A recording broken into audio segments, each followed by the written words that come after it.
మేన్ రాశి వారికి జన్మరాశిలో శని అంత అనుకూలంగా లేదు. అయితే రాశ్యాధిపతి దశమాధిపతి అయిన గురువు పంచమంలో వక్రించి ఉచ్చబట్టి ఉన్నారు. కాబట్టి చక్కగా ప్రతి విషయాన్ని మంచి లోతుగా ఆలోచించి నిర్ణయాలు తీసుకోండి. వ్యాపారరీత్యా చిన్న చిన్న ఇబ్బందులు ఉండే అవకాశం గోచరిస్తోంది. ఖర్చులు అధికంగా ఉంటాయి. రూపాయికి ₹2 ఖర్చు ఉంటుంది. ఖర్చుని నియంత్రించే విషయంలో జాగ్రత్త వహించాలి. సాధ్యమైనంత వరకు అప్పులను తీర్చడానికే ప్రయత్నం చేయండి. లోన్లకి, పర్సనల్ లోన్లకి, హౌసింగ్ లోన్లకి అవసరమైతే తప్ప వెళ్లకుండా ఉండడం చెప్పదగినది. వ్యాపారంలో ఒక నూతనమైన కోణాన్ని ఆవిష్కరించాలనే భావన ఏదైతే ఉందో అది ఈ వారం నెరవేరుతుంది. ఏదైనా సరే వ్యాపార అభివృద్ధి బాగుండాలి, కష్టపడాలి అనే భావన ఏదైతే ఉందో అది నెరవేరుతుంది. ఉద్యోగంలో స్థిరత్వం కోసం చేసే ప్రయత్నాలు ఏవైతే ఉన్నాయో అవి కలిసి వస్తాయి. నూతన ఉద్యోగ ప్రయత్నాలు చేసే వారికి అనుకూలం. సాఫ్ట్వేర్ రంగం వారికి, రియల్ ఎస్టేట్ రంగం వారికి కాస్త గడ్డుకాలం అని చెప్పొచ్చు.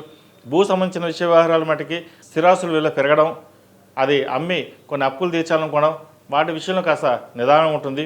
అయితే పంచమంలో గురువు బాగున్నాడు కాబట్టి కొన్ని శుభకార్యాలు చేయగలుగుతారు. వివాహం కాని వారికి వివాహ ప్రయత్నాలు చక్కగా కలిసి వస్తాయి. సంతానం కోసం చేసే ప్రయత్నాలు కలిసి వస్తాయి. ఈ రాశిలో జన్మించిన విద్యార్థులకు కాలం అనుకూలంగా ఉంది. స్నేహితులు దూరంగా ఉండడం, చదువు మీద శ్రద్ధ వహించడం చెప్పదగినది. విదేశీ సంబంధించిన విషయ వ్యవహారాలు గత వారం కంటే ఈ వారం చాలా అనుకూలంగా ఉంది.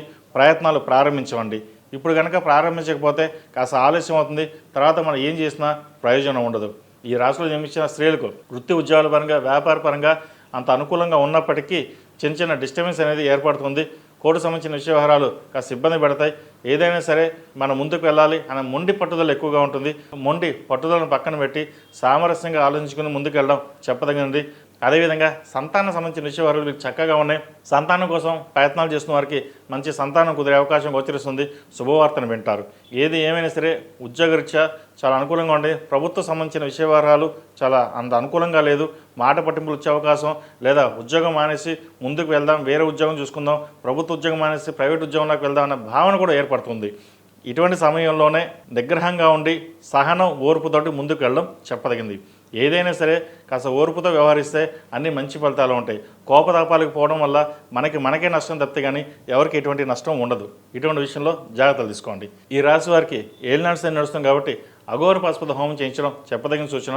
ప్రతిరోజు ప్రతినిత్యం శని స్తోత్రం పఠించడం, అదేవిధంగా శనికి అష్టములుగా తైలంతో అభిషేకం చేయడం చెప్పదగిన సూచన. ఈ రాశిలో జన్మించిన వారికి కలిసి వచ్చే సంఖ్య 5, కలిసి వచ్చే రంగు తెలుపు.